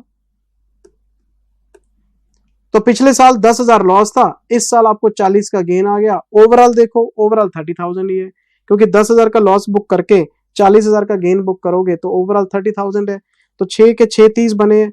लेकिन एक्रूअल बेसिस पे पिछले साल की कहानी पिछले साल में खत्म, इस साल की कहानी इस साल में। ओवरऑल आपको इंपैक्ट वही दिखेगा, लेकिन चलना स्टेप बेसिस पे है। ये मैंने आपको मॉनेटरी आइटम की अकाउंटिंग बताई थी 3 स्टेप्स के अंदर। ये देखो, आपको मैं चेक करा देता हूं बेटे। ये हमने यहां से कॉन्सेप्ट शुरू किया था फॉरेन करेंसी ट्रांजैक्शंस का। इसकी कवरेज में 2 यूनिट थे, monetary item, non monetary item. फिर हमने मॉनेटरी आइटम स्टार्ट किया same year next year. Same year के अंदर 2 स्टेप्स थे। सेम ईयर में तो 2 स्टेप्स होते हैं, इनिशियल और सेटलमेंट। ये सेम ईयर है, पहला स्टेप इनिशियल एक्चुअल रेट पे कर लो, दूसरा स्टेप सेटलमेंट, ये भी एक्चुअल रेट पे कर लो। और इन दोनों का जो डिफरेंस आएगा P&L में डाल दो, कहानी खत्म। लेकिन अगर आप नेक्स्ट ईयर में जाते हो तो उसमें 3 स्टेप्स हो जाते हैं, बीच में बैलेंस शीट आ जाती है। देखो ये आप देखो एग्जांपल, छोटे छोटे एग्जांपल, कॉन्सेप्चुअल एग्जांपल करा रखे हैं आपको। देखो आप, ये तो कॉपी से आपको खुद पढ़नी चाहिए बेटे, है ना। ये देखो जी, ये सिचुएशन 2 आ गई। ये आपका नेक्स्ट ईयर का कॉन्सेप्ट है। पहला स्टेप एक्चुअल रेट, दूसरा step balance sheet date, closing rate, ये रहा क्लोजिंग रेट, और इन दोनों का डिफरेंस चल P&L, नोट डिफरेंस निकाल के चल P&L। फिर तीसरा स्टेप सेटलमेंट आ गई, एक्चुअल रेट, फिर इन दोनों का डिफरेंस निकालो, स्टेप 2 और स्टेप 3 का चल P&L। फिर एग्जांपल दे रखा आपको, पूरी कहानी आपको लिखवा रखी है बेटे। देखो एग्जांपल, लोन का एग्जांपल लिया हुआ है, फिर दूसरा लेक्चर खत्म हो गया, तीसरा लेक्चर स्टार्ट हो गया, आते एग्जांपल शुरू, एक्सपोर्ट का एग्जांपल लिया हुआ है। फिर क्वेश्चन नंबर 11 कराया आपको स्टडी मैट का, टेस्ट योर नॉलेज का। फिर क्वेश्चन नंबर 12 कराया स्टडी मटेरियल का, टेस्ट योर नॉलेज का। जिंदल सर की क्लासेस ना एग्जाम ओरिएंटेड नहीं है, क्योंकि जिंदल सर स्टडी मैट तो कराते नहीं, पता नहीं कहाँ से क्या पढ़ाते रहते हैं। जिंदल सर का जो कंटेंट है ना वो 400 घंटे का है, क्योंकि जिंदल सर क्लास में भजन गाते रहते हैं। बेटे सामने वाला नहीं पढ़ा रहा आपको, सामने वाला शॉर्टकट में क्लासेस दे रहा है, मेरा क्या कसूर है उसके अंदर, मुझे बताओ। अब जो बच्चा नहीं पढ़ना चाहता, चार्टेड अकाउंटेंट बनना चाहता है, एक रेप्यूटेड प्रोफेशनल बनना चाहता है, लेकिन वो पढ़ना नहीं चाहता, मेरे पास क्या हल है उस चीज का, मुझे बताओ आप। जो बच्चा पढ़ने वाला वो तो मेरी रिस्पेक्ट करेगा, जो पढ़ने वाला है ही नहीं, मैं उसका क्या करूं। नहीं सर मेरे पास टाइम नहीं है, सीए बनने का टाइम नहीं है। पैसा जिंदगी में कमाना चाहते हो, जिंदगी में इज्जत कमाना चाहते हो, कहीं पहुंचना चाहते हो, तो ये आपकी एनर्जी का टाइम है, इसको वेस्ट मत करो, पढ़ने का टाइम है ये। मेरी बात समझ रहे हो। अगर आपकी आंखों में सपने हैं बड़े, तो बड़े सपनों की सर कीमत चुकानी पड़ती है, आपको बहुत कुछ सैक्रिफाइस करना पड़ता है। ये इतना आसान, ये फिल्मी दुनिया नहीं है सर। जो फिल्म एक्टर्स हैं ये दिन रात शूटिंग करते हैं, दिन रात ट्रेवल करते हैं, तब जाके अपनी फैमिली। क्रिकेटर को आप देखो, अगर सचिन तेंदुलकर 25 साल खेला है तो 25 साल उसने फैमिली नहीं देखी है अपनी। दिवाली के दिन उनका मैच होता है, होली के दिन वो मैच खेल रहे हैं, दिन रात उनकी प्रैक्टिस चलती है, डिस्कशन चलते हैं, पता नहीं होता फैमिली में क्या चल रहा है। छोड़ना पड़ता है सर, तब जाके बंदा भारत रत्न बनता है। कुछ बनने के लिए कुछ खोना पड़ता है, एक जगह पाओगे तो एक जगह खोना पड़ेगा आपको। अगर आप सोचो जी मैं तो मेहनत करना नहीं चाहता, मैं सीए बन के मैं ये करूंगा, मैं वो, कुछ नहीं होना आपसे। किताबें उठा लो, चाहे तो आज उठा लो या फिर सीए बनने के बाद उठा लो, किताबें तो उठानी पड़ेंगी, क्योंकि किताबें हमारी दोस्त है। आज पढ़ लो, बाद में पढ़ लो। और अगर पढ़ने की हैबिट अभी डाल लोगे तो आप आगे पछताओगे नहीं, क्योंकि पढ़ने की हैबिट, मेरी बात समझ रही हो, जिस चीज की हैबिट होती है वही आगे कंटिन्यू होती है। सीए बनना इंपॉर्टेंट नहीं है, सीए तो बन ही जाओगे, पेपर ही तो देने हैं। सीए बनने के बाद क्या करोगे, कहां तक पहुंचना लाइफ के अंदर, ये मैटर करता है। शायद आपको मेरी बातें किताब भी लग रही हो, ऐसा जिंदा सरता में बोलते रहते हैं। मेरा एक्सपीरियंस है बेटे, मेरा एक्सपीरियंस है। अगर मैं नया टीचर होता यूट्यूब वाला तो शायद मेरी बात आप ना सुनते। मैंने जिंदगी को जिया है, मैं तो रिटायरमेंट की स्टेज में हूं, 2-4 साल और पढ़ा लूंगा, छोड़ दूंगा उसके बाद। जाते जाते अगर कुछ बोल रहा हूं, याद रखना, जिंदगी में कुछ पाना है तो कुछ खोना पड़ेगा, सब कुछ नहीं मिल सकता आपको। छोटे सुख छोड़ दो तो बड़े सुख मिलेंगे। छोटा सुख क्या है, दोस्तों के साथ पार्टी करना, सोना, सोशल मीडिया पे एक्टिव रहना। और बड़ा सुख क्या है, बड़ा सुख है जिंदगी भर के लिए बैंक बैलेंस जेब में इकट्ठा होना, समाज में रिस्पेक्ट होना, लोगों के सामने इज्जत होना। तो वो सारी चीजें आपको ज्ञान दिलवाएगा सर। नॉलेज में बहुत पावर है बेटे। मेरे को समाज में ये जो इतना कुछ मिला है, नॉलेज के दम पे मिला है। 4 सीए मिलते हैं, पैर छूते हैं, नॉलेज के दम पे छूते हैं। ज्ञान में क्या नहीं है, आप ज्ञान इकट्ठा कर लो, दुनिया आपकी इज्जत करना स्टार्ट कर देगी। नहीं जी मैं तो नहीं, मेरे पास टाइम नहीं है सर, ये सर सब बहाने हैं। स्टडी मैट का क्वेश्चन है सर, आपको कराया हुआ, देखो मेरी बातों का प्लीज बुरा मत मानना, आपके फायदे के लिए बोलता हूँ जो बोलता हूँ सर। मैंने क्लासेस में कभी नहीं बोला, यहां बोलता हूँ, तो यहां मेरे को बोलने का मौका मिलता है। 12वां क्वेश्चन हो गया सर, 16th होमवर्क में दिया हुआ है। फिर मैं नॉन मॉनेटरी में आ गया था। ये बहुत प्यारा कॉन्सेप्ट था बेटे। नॉन मॉनेटरी की अकाउंटिंग बहुत प्यारा कॉन्सेप्ट था, नॉन मॉनेटरी आइटम्स। और मैंने इसमें बताया था इसमें 2 ही स्टेप्स होते हैं, पहला स्टेप, दूसरा स्टेप। इसमें सेम ईयर नेक्स्ट ईयर का कोई फंडा ही नहीं है, इसमें सेम ईयर नेक्स्ट ईयर का कोई फंडा ही नहीं है, मतलब बैलेंस शीट का कॉन्सेप्ट ही खत्म। पहला स्टेप इनिशियल और दूसरा स्टेप सेटलमेंट। बैलेंस शीट देखनी नहीं है, नहीं समझे? आपने एक प्रॉपर्टी प्लांट इक्विपमेंट, छोड़ो मैं एग्जांपल चेंज करता हूं। कंपनी ने एक प्रॉपर्टी खरीदी सर एप्रिसिएशन के लिए दुबई में,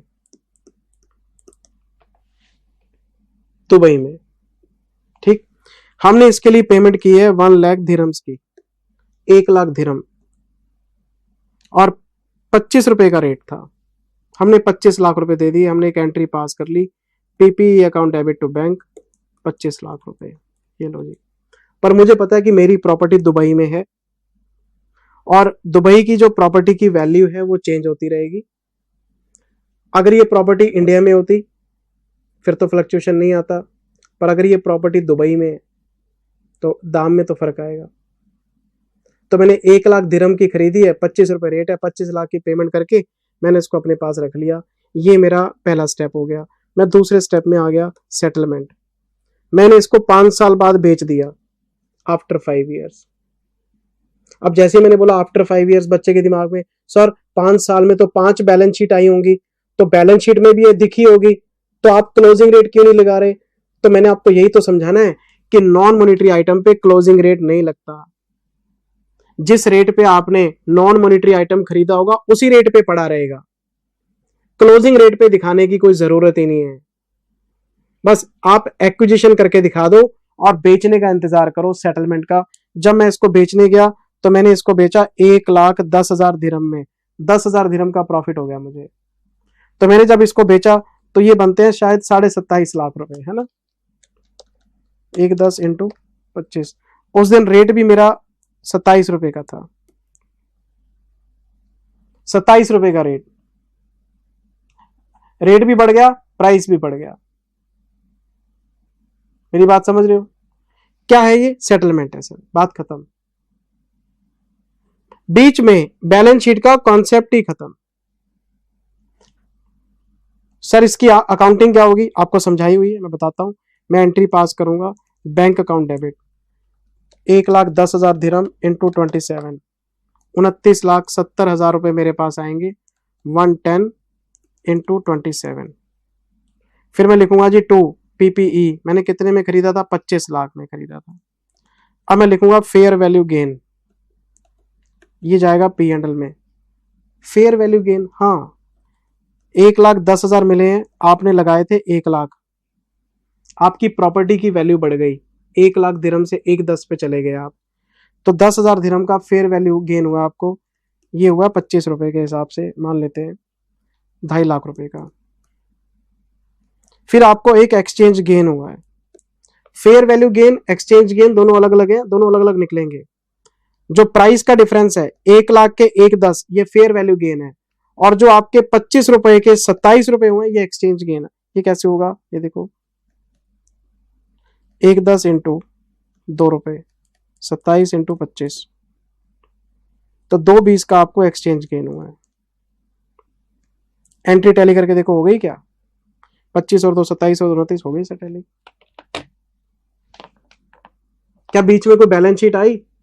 नॉन मॉनेटरी आइटम में 2 बातें ध्यान देने लायक हैं। पहला, जिस दिन आप इनको खरीद के रखेंगे उस दिन के एक्विजिशन रेट पे आप इनको रिकॉर्ड कर लो, बैलेंस शीट पे कोई चेंजेस नहीं करने। सेटलमेंट के टाइम पे आपको जब इसको बेचना है तो फेयर वैल्यू गेन और लॉस और एक्सचेंज गेन और लॉस 2 ब्रेकअप निकालने हैं आपने। और ये जो ब्रेकअप मैं आपको समझा रहा हूं, ये जो मैं आपको ब्रेकअप समझा रहा हूं, इसके एग्जांपल्स भी कराए हुए हैं। मैं आपको थोड़ा सा और एलोबरेट करता हूं, छोड़ो इसको, ये लो।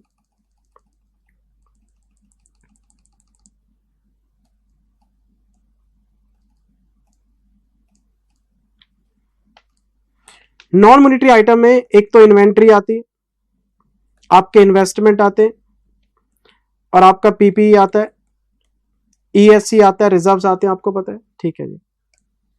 मैंने आपको नॉन मॉनेटरी आइटम में 2 स्टेप्स बताए, एक इनिशियल, दूसरा सेटलमेंट। मैंने बोला बैलेंस शीट इग्नोर कर दो, बोल दिया, कहानी खत्म। मैं कुछ नया बताने जा रहा हूं, अभी नॉन मॉनेटरी में ही खड़ा हूं। मैंने बड़ी चर्चा की थी इस कॉन्सेप्ट के ऊपर क्लास में। मान लो मैंने एक इन्वेस्टमेंट खरीदी शेयर्स में, लेकिन अमेरिकन कंपनी की। एक अमेरिकन कंपनी के शेयर ले लिए और मैंने खरीदे यूएसडी में। पॉसिबल है ना? मैंने एप्पल कंपनी के शेयर ले लिए और उसकी पेमेंट मैंने यूएसडी में कर दी।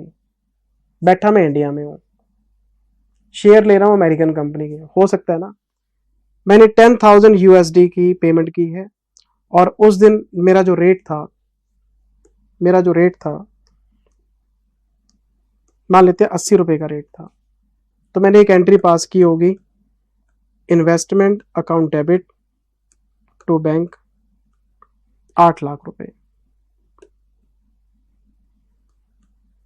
80 इंटू 10,000। ये मेरा पहला स्टेप हो गया। अब आता हूं दूसरे स्टेप में। दूसरे स्टेप में आती है बैलेंस शीट। तो इंड AS 21 कहता है ये तो तुम्हारी नॉन मॉनेटरी आइटम है, बैलेंस शीट डेट को क्लोजिंग रेट पे दिखाने की जरूरत नहीं है। मैं खुश हो गया, लेकिन फिर 109 आ गया। 21 ने तो मुझे एग्जाम्पशन दे दी कि नॉन मॉनेटरी आइटम को नहीं दिखाने की जरूरत, पड़े रहने दो 8 लाख पे, जब बेचोगे तब देखेंगे फेयर वैल्यू गेन कितना है, एक्सचेंज गेन कितना है। 109 कहता है नहीं जी, इक्विटी शेयर्स आपके पास पड़े, बैलेंस शीट वैल्यूएशन तो मैंडेटरी है। अच्छा, इस पे 109 लग गया और बैलेंस शीट डेट को वैल्यूएशन मांग रहा है। ये तो इन्वेंट्री है, तो इंड AS 2 कहता है कॉस्ट और NRV which ever is lower. आपका जो पीपी है ये कहता है मैं तो रीवैल्यूएशन मॉडल लगाऊंगा। तो अगर आपका नॉन मॉनेटरी आइटम अपने ओरिजिनल इंड AS में आपसे वैल्यूएशन मांगता है बैलेंस शीट डेट को, तो फिर 21 आपको उसका भी प्रोसेस बताता है कि ये फ्लक्चुएशन कैसे रिकॉर्ड होंगे।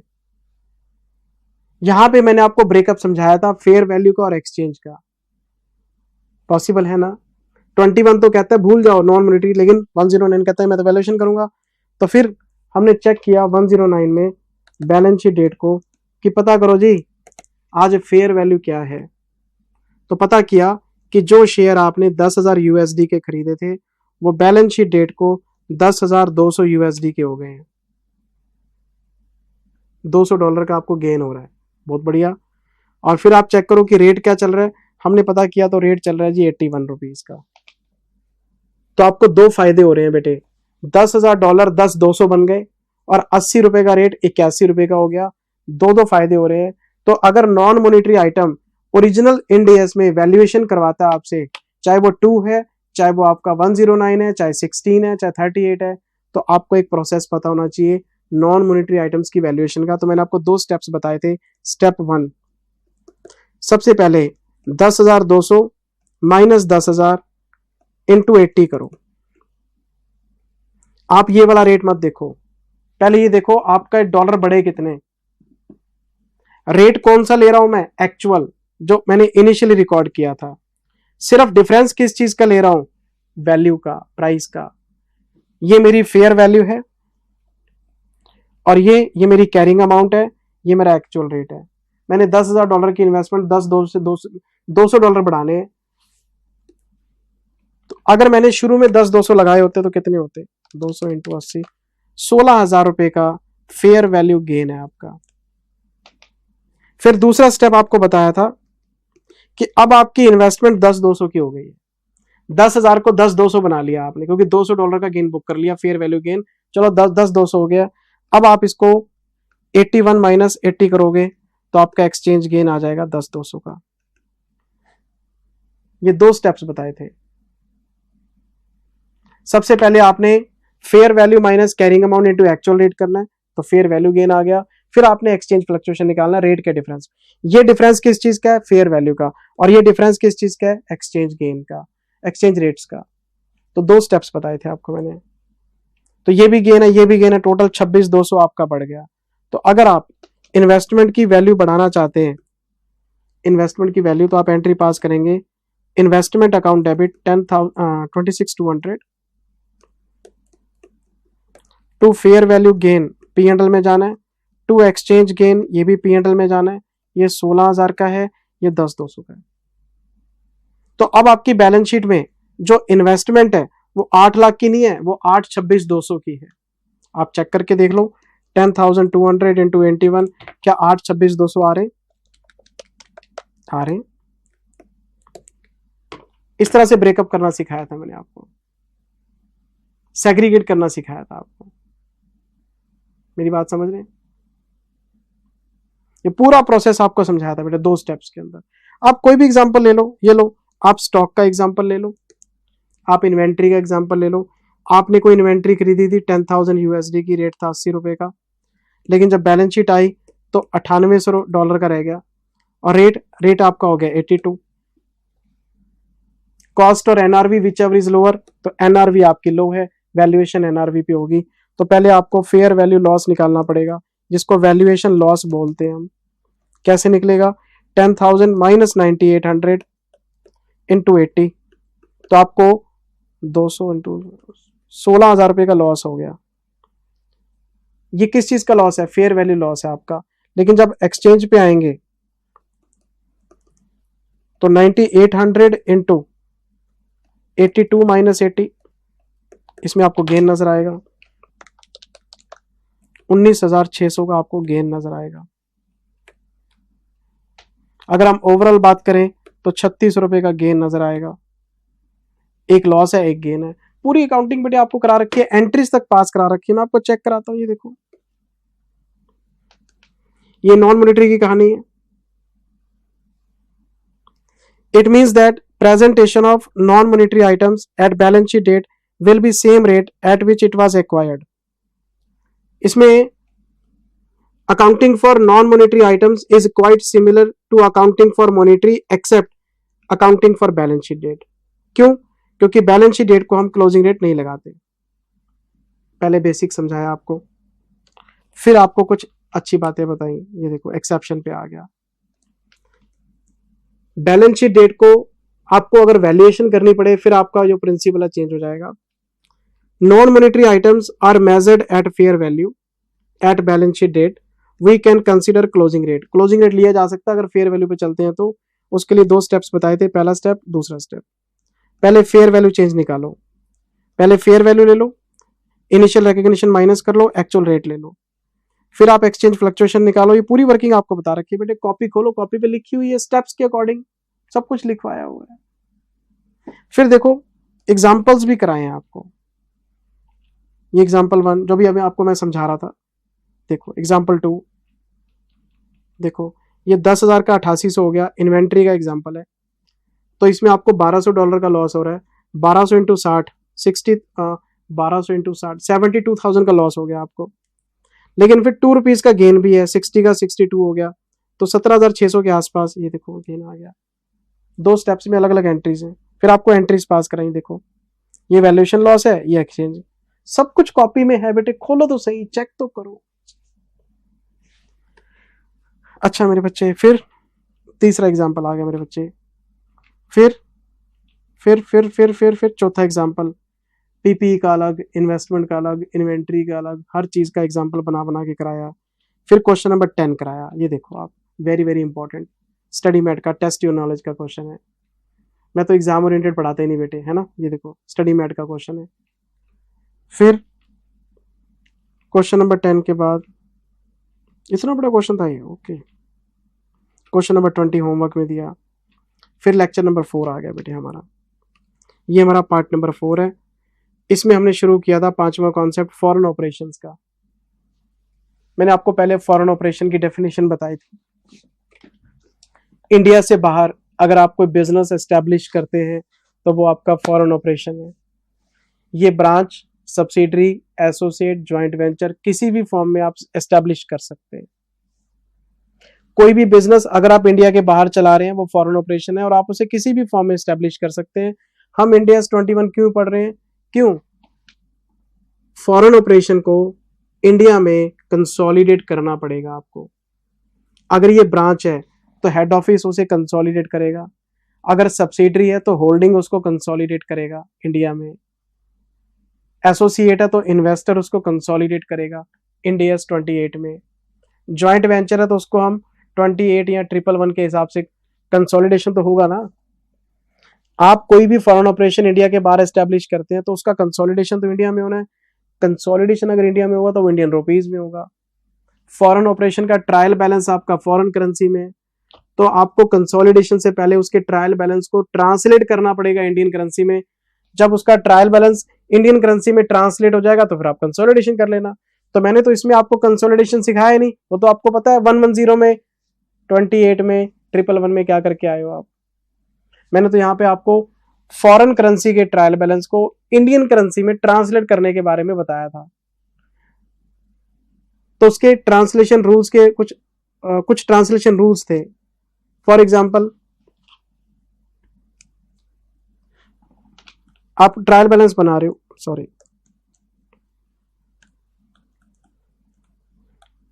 आप ट्रायल बैलेंस ट्रांसलेट कर रहे हैं यूएसडी को इंडियन रुपीज में, यूरोज को इंडियन रुपीज में, पाउंड्स को इंडियन रुपीज में, क्योंकि आपको कंसोलिडेशन की रिपोर्ट बनानी है इंडिया में। तो एक डेबिट एक क्रेडिट। तो मैंने बोला था पहले चेक करो फॉरेन ऑपरेशन के पास कौन कौन से एसेट्स पड़े हैं, चाहे वो गुडविल है, चाहे पीपीई है, चाहे आपका इंटेंजिबल है, कुछ भी है, एसेट्स पड़े हैं, क्लोजिंग रेट लगा दो। जितनी भी उसके पास लायबिलिटीज हैं, क्लोजिंग रेट लगा दो। तो फॉरेन ऑपरेशन के जितने भी एसेट्स, जितने भी लायबिलिटीज हैं, अब आपने मॉनिटरी नॉन मॉनिटरी चेक नहीं करना। मॉनिटरी नॉन मॉनिटरी आपने फॉरेन ऑपरेशन के ट्रांसलेशन के टाइम पे चेक नहीं करना, सिंपल रेट, क्लोजिंग रेट। अच्छा, फिर इसके जितने एक्सपेंसेस हैं, इसकी जितनी भी इनकम्स हैं, सबके ऊपर एवरेज रेट।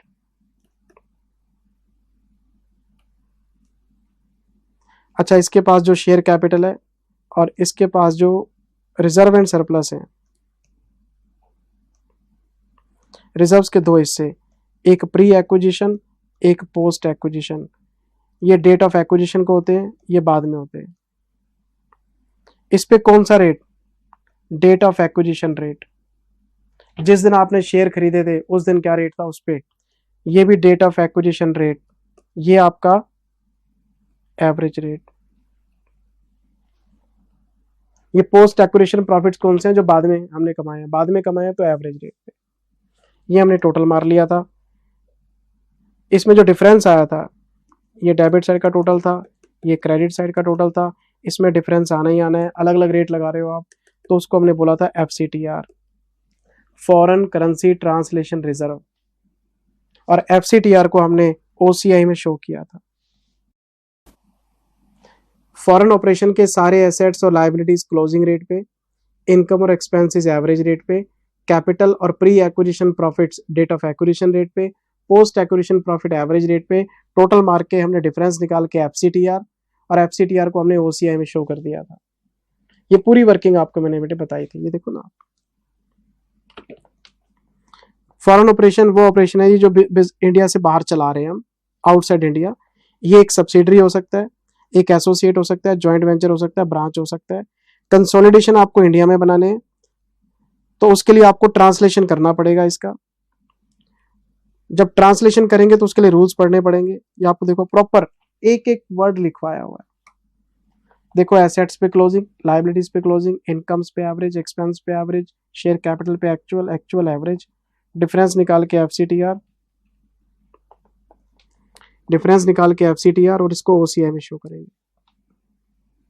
फिर एक बच्चे ने पूछा था मुझसे कि जिंदल सर FCTR रिसाइकलेबल है या नॉन रिसाइकलेबल है? तो मैंने बोला था ये रिसाइकलेबल है। जब तक फॉरेन ऑपरेशन आपके पास पड़ा है तब तक FCTR पड़ा रहेगा। आप फॉरेन ऑपरेशन को बेच दो तो FCTR को उठा के मैं P&L में डाल दूंगा। ये पूरी कहानी आपको बताई, ये लिखवा भी हुआ है। If entity disposes of the investment in foreign operation, FCTR will be transfer to P&L। फिर क्वेश्चन नंबर 19 कराया, वेरी वेरी इंपॉर्टेंट, आपको ट्रांसलेशन करके सिखाया। देखो ये ट्रांसलेशन हुआ है, ये देखो ट्रांसलेशन करके दिखाया। फिर एक रिकंसिलेशन भी करा रखा है और हिंदी में उसका रीजन बता रखा है। क्वेश्चन आपको रिवाइज करना चाहिए मेरे बच्चे। ये क्वेश्चन नंबर 15 है, ये शायद किसी आरटीपी एमटीपी का होगा। पहले हमने आइटम्स के बारे में बताया कि कौन से मॉनिटरी हैं कौन से नॉन मॉनिटरी हैं, फिर आपको ट्रांसलेशन करके दिखाया। ये देखो कितने बढ़िया बढ़िया क्वेश्चन करा रखे हैं आपको। जिन बच्चों के पास ओल्ड कोर्स की रिकॉर्डिंग्स है उनके पास आरटीपी एमटीपी का क्वेश्चन बैंक अलग है। जिन बच्चों के पास न्यू रिकॉर्डिंग्स हैं, तो जहां तक उन्होंने रिकॉर्डिंग खरीदी है, जिस डेट को भी आपने परचेज किए है वहां तक के तो हमने आरटीपी एमटीपी उसमें डाल के भेजे हैं, आगे के टेलीग्राम पे मिल जाएंगे आपको। फिर हम आगे थे नेक्स्ट कॉन्सेप्ट में। कॉन्सेप्ट नंबर 6 लोन्स पे आ गया सर। हम बात कर रहे हैं लॉन्ग टर्म बोरिंग्स की। मैंने इस पे स्पेशली कुछ बताया था आपको। अगर किसी एंटिटी ने इंडिया में रहते हुए फॉरेन करेंसी में लोन्स ले रखे हैं लॉन्ग टर्म, तो इसके दो केस बनते हैं। पहला, आप चेक करो कि ये जो लॉन्ग टर्म बोरिंग है ये इंड AS 21 की एप्लीकेबिलिटी से पहले का है या बाद का है। नहीं समझे?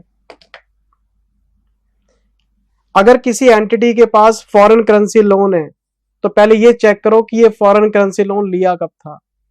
जब हमने ये फॉरेन करेंसी लोन लिया था तब हमारे ऊपर इंड AS लगते थे या AS लगते थे। तो अगर कोई लोन पुराना है, हमारे ऊपर AS 11 लग रहा था और हम इंड AS में आ गए, मेरी बात समझ रहे हैं? लोन लिया था AS के जमाने में, अब लग रहे हैं हमारे ऊपर इंड AS, तो मैं इस लोन को बोलता हूं कि भैया ये लोन इंड AS के एप्लीकेशन से पहले का है।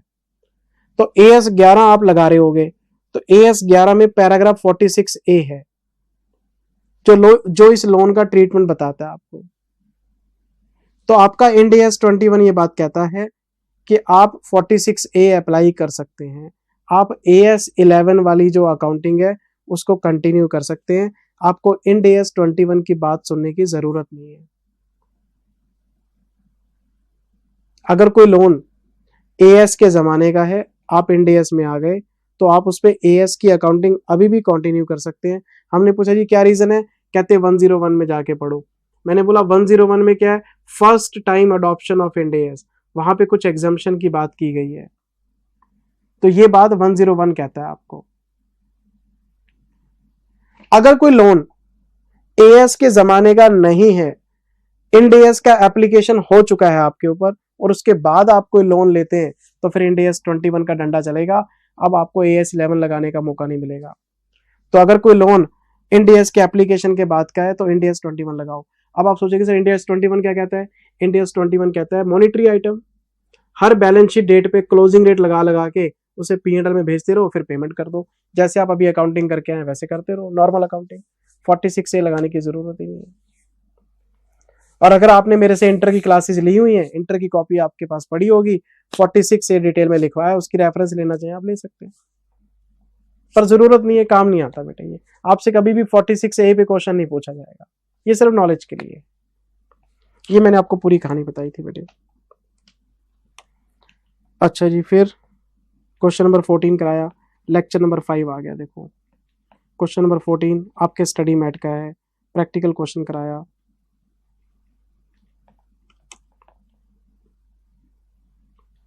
ठीक है जी। फिर चलते चलते हम आ गए कॉन्सेप्ट नंबर 7 में। ये कॉन्सेप्ट नंबर 7 किस चीज का है जी? Elimination of intra group transactions. ये बताना बड़ा जरूरी है सर, इंपॉर्टेंट कॉन्सेप्ट है। एक है होल्डिंग और एक है फॉरेन सब्सिडरी।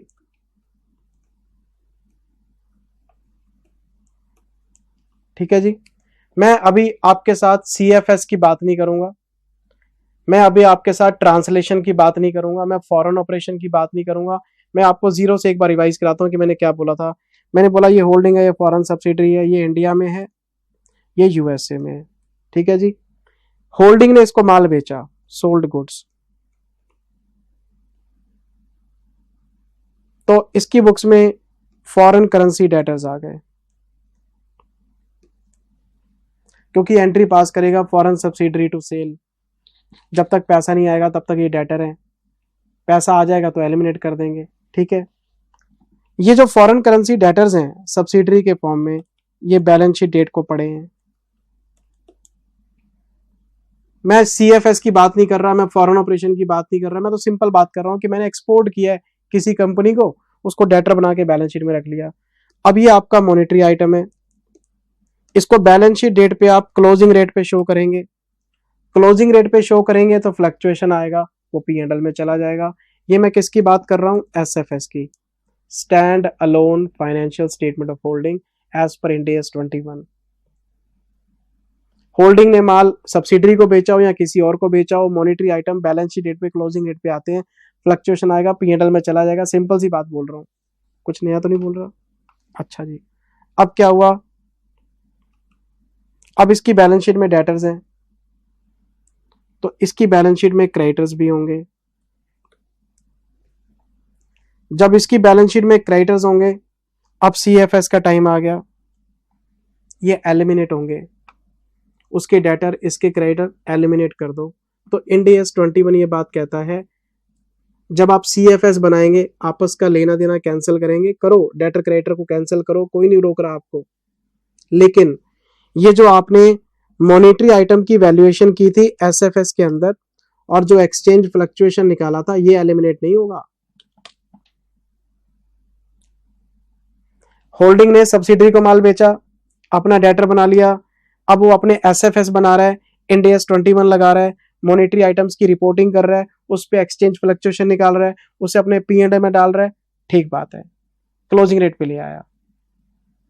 उधर से क्या हुआ, अब सीएफएस बनाने का टाइम आ गया, मैंने फॉरेन ऑपरेशन को ट्रांसलेट किया, ट्रांसलेट करके अपनी बुक्स में ले आया, डेटर क्रेडिटर आमने सामने आ गए। तो इंड AS 21 कहता है जो काटना है काटो, लेकिन जो आपने एसएफएस में एक्सचेंज फ्लक्चुएशन रिकॉर्ड किया था एज पर इंड AS 21, उसको हाथ मत लगाना। आप आपस के बैलेंस कैंसिल कर रहे हो, उसका एक्सचेंज फ्लक्चुएशन से कोई लेना देना नहीं है। सीएफएस में जो करना है करो, एसएफएस वाला एक्सचेंज फ्लक्चुएशन पड़ा रहेगा आपके पास। एक तो ये पॉइंट बताया था। दूसरा पॉइंट, होल्डिंग ने सब्सिडरी को माल बेचा, वो भी प्रॉफिट पे बेचा, तो इंड AS 110 कहता है आपस में अगर आप प्रॉफिट कमाएंगे तो अनरियलाइज्ड प्रॉफिट को आप कैंसिल करेंगे, जिसको स्टॉक रिजर्व बोलते हैं, डाउन स्ट्रीम अपस्ट्रीम चेक करेंगे। तो इंड AS 21 कहता है स्टॉक रिजर्व बनाना है बनाओ, लेकिन इसका आपके इंड AS 21 के एक्सचेंज फ्लक्चुएशन से कोई लेना देना नहीं, ये 110 की वजह से कर रहे हो। मतलब ये था कि डेटर क्रेडिटर को कैंसिल करो, स्टॉक का स्टॉक रिजर्व कैंसिल करो, जो करना है करो, इसका आपके इंड AS 21 से कोई लेना देना नहीं है। किसी एक्सचेंज फ्लक्चुएशन के ऊपर कोई असर नहीं आएगा, वो पड़ा रहेगा। उसको कैसे एलिमिनेट करोगे? आप आपस के बैलेंस कैंसिल कर सकते हो, लेकिन जो एक्सचेंज फ्लक्चुएशन है वो तो सिंगल पार्टी की बुक्स में, वो कैसे एलिमिनेट हो जाएगा? ये पूरी बात बताई थी। एक और बात बताई थी कि आपके पास जो FCTR का बैलेंस पड़ा है, FCTR आपके इंट्रा ग्रुप ट्रांजेक्शन्स को एलिमिनेट करते वक्त उस पर भी कोई असर नहीं आएगा, वो भी पड़ा रहेगा। तो आप बैलेंसेस को एलिमिनेट कर रहे हैं ना, करो, कौन रोक रहा है आपको? डेटर क्रेडिटर करो, BRBP करो, स्टॉक रिजर्व बनाओ, जो कर रहा है करो, 110 जो कहता है करो। पर इंड AS 21 के ना तो FCTR के ऊपर इंपैक्ट आने वाला है, ना SFS में रिकॉर्ड किए हुए किसी फ्लक्चुएशन पे कोई इंपैक्ट आने वाला है। और मैंने इसके क्वेश्चंस भी आपको करवाए थे, आपकी कॉपी में नोट्स लिखे हुए हैं, आप चेक कर लो प्लीज, स्क्रीन के ऊपर लगे हुए, स्क्रीन से पढ़ने हैं, स्क्रीन से पढ़ लो, मेरे को पॉज करके देखो। 8वां क्वेश्चन कराया, very very important, intra group transaction पे एंट्रीज भी पास करा रखे मेरे पास भाई साहब, देख लो। 8वां क्वेश्चन किसी बच्चे ने रिवाइज करना हो स्क्रीन से कर सकता है, क्लास बुक खोल के कर सकता है, जैसे करना है वैसे कर लो। फिर 21वां होमवर्क में दिया, 5वां होमवर्क में दिया, फिर 2 क्वेश्चन क्लास में डिस्कस हुए। फिर हम आगे कॉन्सेप्ट नंबर 8 पे। ये क्या कॉन्सेप्ट था? Computation of goodwill and it's translation. बहुत प्यारा पॉइंट था। इंडिया में बैठे बैठे आपने एक फॉरेन कंपनी का कंट्रोल बाय कर लिया, 80% शेयर ले लिया आपने। इंडियन कंपनी ने फॉरेन कंपनी का कंट्रोल टेक ओवर कर लिया, तो ये बन गया बिजनेस कॉम्बिनेशन। अब इस पे लगेगा इंड AS 103। तो इंड AS 103 कहता है जी net assets debit to PC to NCI, difference goodwill. तो यहाँ पे इंड AS 21 ये बात कहता है कि अगर आप किसी फॉरेन कंपनी में कंट्रोल बाय करेंगे तो ये जो इनिशियल रिकॉग्निशन 103 वाला है ये फॉरेन करेंसी में करेंगे पहले। ये जो गुडविल की कैलकुलेशन है ये फॉरेन करेंसी में होगी। किसी फॉरेन कंपनी में आप इंडिया में बैठे बैठे पैसे लगा रहे हो, उसका कंट्रोल बाय कर रहे हो, उसको बिजनेस कॉम्बिनेशन बोल रहे हो, तो उस कंपनी में जो गुडविल निकलेगी वो फॉरेन करेंसी में निकलेगी। और जब गुडविल फॉरेन करेंसी में निकलेगी फिर इसका ट्रांसलेशन करेंगे क्लोजिंग रेट पे।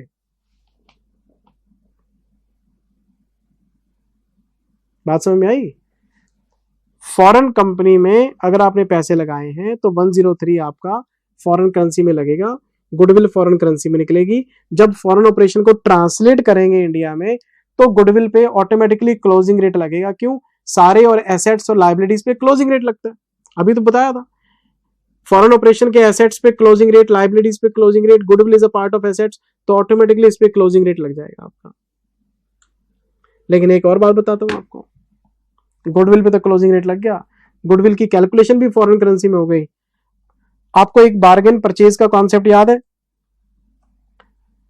Net assets debit to PC to NCI, goodwill नहीं आ रही, बार्गेन परचेज आ रहा है, और बार्गेन परचेज को आप कैपिटल रिजर्व में भेज देते हो, तो कैपिटल रिजर्व भी आपका फॉरेन करेंसी में निकलेगा क्योंकि कंपनी तो फॉरेन की है। तो ये जो कैपिटल रिजर्व आपने फॉरेन करेंसी में निकाला है ये एक तरह का प्री एक्विजिशन प्रॉफिट बन जाता है। तो इस पे डेट ऑफ एक्विजिशन वाला रेट लगता है। गुडविल आएगी तो एसेट्स में चली जाएगी, क्लोजिंग रेट में कवर होगी, लेकिन अगर कैपिटल रिजर्व आएगा तो उस पे फिर हमारा pre acquisition date of acquisition वाला रेट लगेगा। ये पूरी कहानी आपको मैंने यहां बताई थी बेटे, ये देखो आप। As per the provisions of Ind AS 21, goodwill in a foreign subsidiary shall be computed in a foreign currency first। पहले फॉरेन करेंसी में गुडविल निकालो, फिर उसे ट्रांसलेट करो क्लोजिंग रेट में, क्योंकि सारे एसेट्स और लायबिलिटीज क्लोजिंग रेट में कन्वर्ट होते हैं। फिर अगर कैपिटल रिजर्व आ जाता है डेट ऑफ एक्विजिशन को फॉरेन सब्सिडरी में, तो डेट ऑफ एक्विजिशन पे तो फिर आपको पता है प्री एक्विजिशन प्रॉफिट है, कौन सा रेट लगाना है। फिर मैंने इस पे सिर्फ कहानी नहीं क्वेश्चन भी कराया था, क्वेश्चन नंबर 13, इसमें गुडविल भी थी और एलिमिनेशन भी था, आपको रिवाइज करना चाहिए बेटे। देखो आप एंट्रीज तक पास करा रखी है। अच्छा जी, फिर लास्ट कॉन्सेप्ट आ गया था, concept number 9, disposal of a foreign operation. जब किसी फॉरेन ऑपरेशन को हम डिस्पोज ऑफ करेंगे तो जो FCTR है वो P&L में चला जाएगा, ये मैंने आपको बताया था। तो मान लो आपके पास एक फॉरेन सब्सिडरी है, आपने उसको बेच दिया, तो सब्सिडरी को डी रिकॉग्नाइज करना पड़ेगा। जब आप सब्सिडरी को रिकॉग्नाइज करते हैं तो एंट्री पास करते हैं, net assets debit to bank to NCI, goodwill debit, है ना। अब मुझे फॉरेन ऑपरेशन डिस्पोज ऑफ करना है, फॉरेन ऑपरेशन डिस्पोज ऑफ करना है, क्या एंट्री पास करूंगा मैं? उल्टा घुमा दूंगा सारी चीजों को, बेचूंगा तो बैंक डेबिट, पैसे आ जाएंगे, NCI डेबिट, इसको भी हटाओ, टू नेट एसेट्स हटाओ, टू गुडविल हटाओ, FCTR को भी हटाओ, FCTR हटाओ, और क्या था? पोस्ट एक्विजिशन प्रॉफिट्स को भी हटाओ, क्योंकि हमने उससे पोस्ट एक्विजिशन प्रॉफिट लेके जोड़े होंगे अपने रिजर्व्स के अंदर। जो डिफरेंस आएगा चल P&L। एक तो FCTR का बैलेंस ऑटोमेटिकली P&L में चला जाएगा, बाकी डिस्पोजल का नफा नुकसान है आपका, सब P&L में एक्यूमुलेट करके P&L। ये देखो ना एंट्री पास कराई थी आपको मैंने। FCTR को हटाओ, बैंक ले लो जो सेलिंग प्राइस है, NCI हटाओ, जो पोस्ट एक्विजिशन रिजर्व्स है उनको भी हटाओ, एसेट्स को हटाओ, गुडविल को हटाओ, डिफरेंस P&L में डाल दो आप। फिर 18वां क्वेश्चन कराया था डिस्पोजल का आपको, सिर्फ कहानी नहीं सुना रखी, क्वेश्चंस भी करा रखे हैं, देखो एंट्री पास की हुई है, स्टडी मैट का क्वेश्चन आपका। फिर थैंक यू आ गया, बेस्ट ऑफ लक आ गया, जिंदल साहब का नाम आ गया, इंड AS 21 रिवाइज हो गया बेटे आपका सारा। क्वेश्चंस को पढ़ना आपका काम, मेहनत करना आपका काम। मैं तो पढ़ा सकता हूँ, रिवाइज करा सकता हूँ बेटे, थोड़ा बहुत एफर्ट कर सकता हूँ, लेकिन अल्टीमेट सब कुछ आपके हाथ में है। हीरो बनना है या जीरो बनना है आपके हाथ में है। मैं मानता हूं किस्मत का बहुत बड़ा रोल होता है जिंदगी जीवन में, सिचुएशंस का, सर्कमस्टांसेस का बहुत बड़ा रोल होता है बेटे। हर बच्चे की सर्कमस्टांसेस सेम नहीं होती। कुछ बच्चे अपनी फैमिली में फाइनेंशियल कंडीशन से लड़ रहे हैं, कुछ बच्चे अपने परिवार में हेल्थ कंडीशन से लड़ रहे हैं, उनके पेरेंट्स की या घर में कोई और प्रॉब्लम्स हैं। कुछ बच्चे अपने आप से लड़ रहे हैं, सब कुछ ठीक है, बस वो पढ़ नहीं पा रहे, वो अपने आप से लड़ रहे हैं। लेकिन एक बात बता देता हूँ, लड़ाई सबके साथ है। जिस बच्चे को फाइनेंशियली प्रॉब्लम नहीं है, हेल्थ की प्रॉब्लम नहीं है, वो अपने साथ लड़ रहा है, उसका पढ़ने का मन नहीं करता। जो पढ़ना चाहता है उसको पढ़ने की सिचुएशन नहीं मिल, कंडीशन नहीं मिल रही। फाइट तो है बेटे, फाइट करोगे, फाइट में सरवाइव करोगे तभी आगे बढ़ोगे। और अगर किसी बच्चे की जिंदगी में कोई प्रॉब्लम नहीं है तो वो भगवान की तरफ से भेजा हुआ एक फरिश्ता है, उसको तो वैसे ही पढ़ना चाहिए। आपका ब्रेन भी अच्छा है, आपकी फाइनेंशियल कंडीशन भी अच्छी है, आपके घर में भी कोई प्रॉब्लम नहीं है, तो इससे फेवरेबल कंडीशन आपके पास क्या होगी मुझे आप बता दो। मैं एक अच्छी फैमिली में पैदा हुआ, हमारे फादर साहब बड़े रिच आदमी थे, अब उनकी डेथ हो गई 2 साल पहले। बहुत पैसा था उनके पास, अच्छी कंडीशन थी, अच्छा खाते पीते थे हम। मैंने बैग उठाया, दिल्ली आ गया, यहाँ लक्ष्मी नगर के हॉस्टल्स में रहा, ना खाना बढ़िया, ना कमरे बढ़िया, ना रहना बढ़िया। दिमाग में एक ही बात थी, यार सीए बनना है, कुछ करना है जिंदगी में अपने दम पे। लोग ये ना बोले यार बाप के पैसे के ऊपर ऐंठता है ये। मैं आपको बता नहीं सकता उस टाइम पे लक्ष्मी नगर की क्या कंडीशन थी। खाना तो सबसे बड़ा ड्रॉबैक था यहाँ पे। सरवाइव कर गए सर, सरवाइव कर गए, आज कुछ बन गए। फाइट तो करनी पड़ेगी बेटे। Thank you very much, take care, bye bye, love you all. Next video में इंडियस 8 आपको रिवाइज कराऊंगा अकाउंटिंग पॉलिसीज का। वो मुझे लगता है 20-25 मिनट में रिवाइज हो जाएगा, उसमें कुछ है ही नहीं, छोटा सा है।